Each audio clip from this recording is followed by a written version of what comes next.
Well, Stormy and I want to welcome you back as we wind down our devotionals on the Gospel of Mark.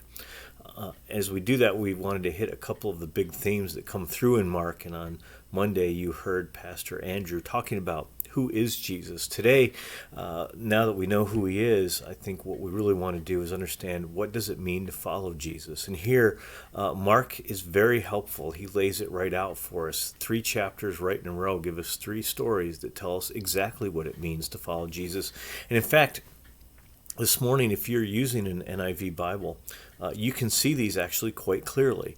The NIV has them marked out in ways that are really helpful. So they're in chapters 8, 9, and 10. We'll see these 3 quick stories. And all 3 of them, the heading in the NIV is the same. It's about Jesus predicting his death. So the first one's Mark 8:31. You see it says, Jesus predicts his death. And he does, in that he says that he would suffer and die. And so that's his prediction. And Peter immediately misunderstands it. He takes Jesus aside and says, that can't be right. That your purpose can't be for death. That can't be what you came for. And then verse 33, we see Jesus takes Peter aside and he rebukes him. He says, get behind me. And here's the key words.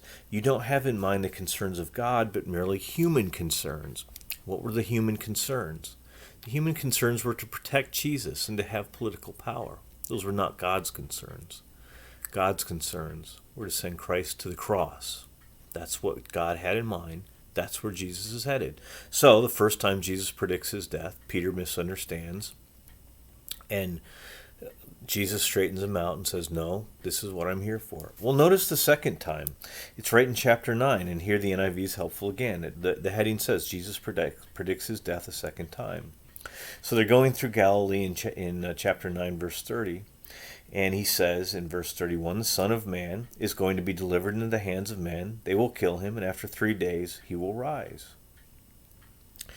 And the disciples don't quite understand it. As they're walking down the road, they start arguing, and they get to where they're going. And Jesus says, what are you arguing about?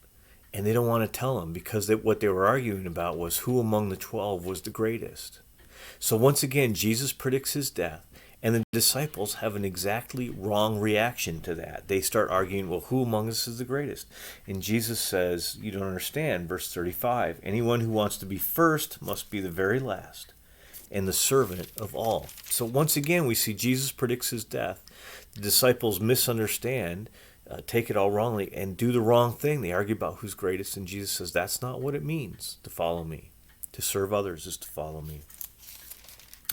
And then finally, in chapter 10, we see it again, verse 32, and here the NIV, they help us, right? It says right at the top of verse 32, Jesus predicts his death a third time. And he does. He predicts his death. Verse 33, we're going up to Jerusalem, and the Son of Man will be delivered over to the chief priests and the teachers of the law. They will condemn him to death and will hand him over to the Gentiles. Well, then, verse 35, we see what happens. Then James and John, the sons of Zebedee, came to him and they said, we want you to do for us whatever we ask. And Jesus says, what do you want? And they say, let us sit at your right hand and your left hand. In other words, here we go again. Jesus predicts his death. And the disciples come and say, hey, you have greatness coming. We want to be right there with you. When you're on the throne, and they meant the literal physical throne of Israel, we want to sit at your right and your left. And Jesus once again says, you have not understood. Verse 38, he says, you don't know what you're asking. Can you drink the cup I drink, or be baptized with the baptism I am baptized with? We can, they answered. What was Jesus asking them? Are you really willing to go to your death for me? Because that's where I'm going. Well, the disciples still don't quite understand that. But in those 3 stories, what we see is Jesus laying out what it means to follow him. What it means to follow him is to follow him to the cross, to have his concerns and not human concerns. We call that in theological circles the cruciform life. What it means is the cross-formed life. The life of being formed by going to the cross, going to our own crucifixion with Jesus. It is a life of service. That should impact how we deal with all of our interpersonal relationships. The world's view is that relationships are for others' good and for our good. And in the end, we tend to be a little selfish with our relationships. We tend to use people for our own benefit and cast them aside if they become too burdensome. That is not the Christ-like way. The Christ-like way is to serve others. As Jesus came to serve others, we are to serve others. That's the cruciform life. As Jesus came to give his life for others, so we too give our lives for others. This is exactly Paul's thoughts. If you go through the letters of Paul and see how he understands what the Christian life is, he constantly describes it in exactly the same way. The Christian life is doing life the same way Jesus did it, giving our life for others out of love. Well, think about the different relationships you have. Many of us have work relationships. And for us, work is a way of making money and getting ahead and accumulating the things that we want. That's not the cruciform life. In the cruciform life, work is for serving other people completely and wholly. That's all it's for. Think about your relationship with your children. So often,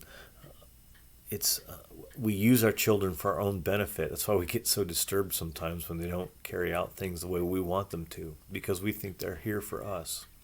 But we're here to serve our children, and in serving them, leading them to Jesus Christ. That's the real goal. Think about your relationship with your parents, and particularly if you're younger. So often you think, my parents are here for me, to take care of me, to protect me. We ask them for money and help and assistance, but that's not what we're here for. We're here even to serve our parents.